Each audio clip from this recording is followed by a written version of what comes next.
This is the assembly instructions for the Holiday Coral Pixnode tree.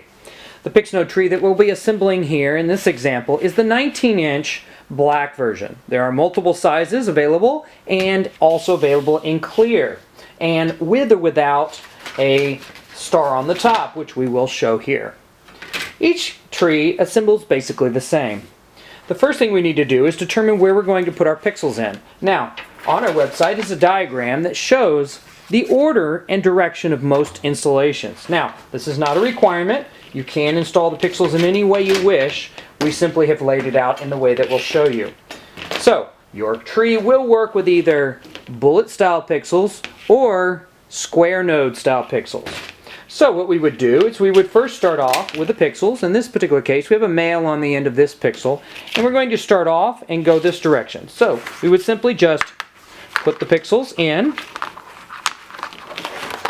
and we would go the entire length all the way up through here, over, down, and then over, up, and back and forth. All right, now it seems like we're putting them in backwards, but once we turn it around and we have it on the outside, we'll be going to the right. So it will be from left to right. Okay, now we're going to take these out here. And the next thing we need to do is make it into an actual cone. Now, what we would do is roll it up. Now, we can roll it up and we can put the shiny side in and the sand side or non-reflective side out, which is what we have here. We would install the pixels on the side which we don't want facing outward. Or you can reverse it. Either way. So, there are two ways to attach this unit. You can do it in a temporary fashion using a rod, and we'll show you that here. It's a little harder to put in at first, but it's very easy to take apart. Or if you choose to use it, you can also use zip ties. We're going to show you the zip tie process first. So we're going to bring both halves together here, and they have holes along here. You can see that they're matching up.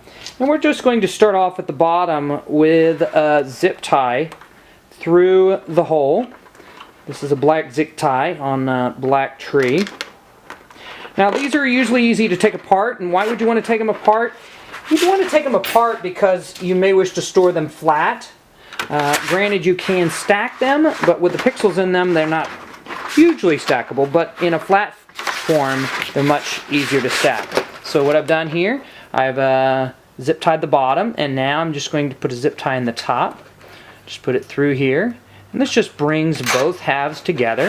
You can see that now I have both halves together, and then all I have to do now is simply just put a zip tie stitched through the middle.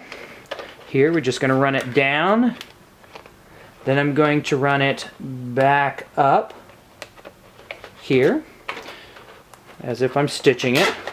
And you can of course cut these off, and you'd simply just put one, as we saw here at the bottom, one here, one here, one here, and one at the top. Okay. Now, we're going to go ahead and leave those there. I'm just going to cut these off for aesthetics. Now, we'll also notice that there are matching slots in here. So we can put a rod in here. Now, your kit does include these rods. You do not need to purchase them. I'm going to simply slide this in. Now, why would you want to use this? This rod method allows you to assemble and disassemble the units very quickly. And we're just going to slide it in and out. So I'm going to take it, put it through the slot, push it up here, through, over the top, then back down again here, and then up, over the top, and finally back down again. And you can see that creates a stitch that stitches them together.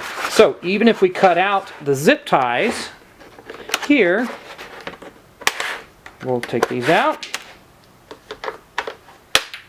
You can see that still, even without the zip ties, the unit will still form a perfectly good cone.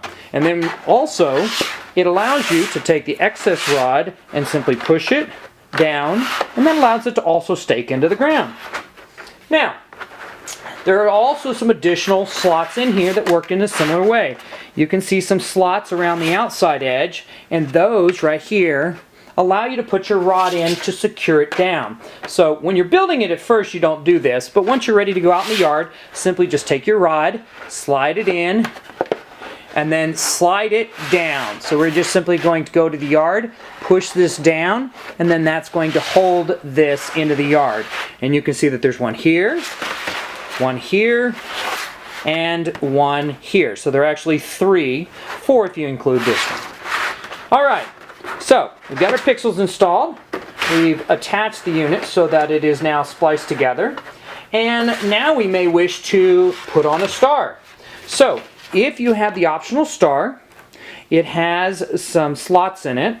And also there are matching slots here in the unit. And you'll see that these slots are actually opposite one another. There are 2 slots here at the top, and then over here at the top also. So what we're going to do is simply just slide some rods down. I'm going to put them inside the cone here, and then slide the remaining part of the rod down into the base. Now, this is adjustable, so you can change the height of the star. Again, I'm just going to run it up through here, then down into the base. Now, what you're going to end up here with is overlapping rods here. And you can see, of course, they come together at an apex here. So all we have to do is simply just take and bend them out. Just bend them out a little bit. You can see now they're straight. This allows us to simply slide them through here onto the star. And we simply just do the same thing. We push them up here. You can see that I've slid some of the rod through the top and some to the bottom. Of course, obviously the holes here, shown here, are all for the pixels. There are 20 of them. And we simply just push this down. Now again, we can push this up higher. If you bend the rods higher, you can leave a larger gap. Or if you want a really tight gap, you can push them down even further. So for example, here you can see that I'm pushing them down further. Now you may need to make some adjustments here. So, now, other features of the unit here that you need to be aware of. We're just going to put this apart again. Once you've gone up and down, you may wish to start off your string here, because again, we assume that you're starting off at this bottom right-hand corner here. There is a little notch here, and that notch is for the cable to pass through from one tree to another. You also see that there are 2 additional holes here. Actually, 4 holes in total.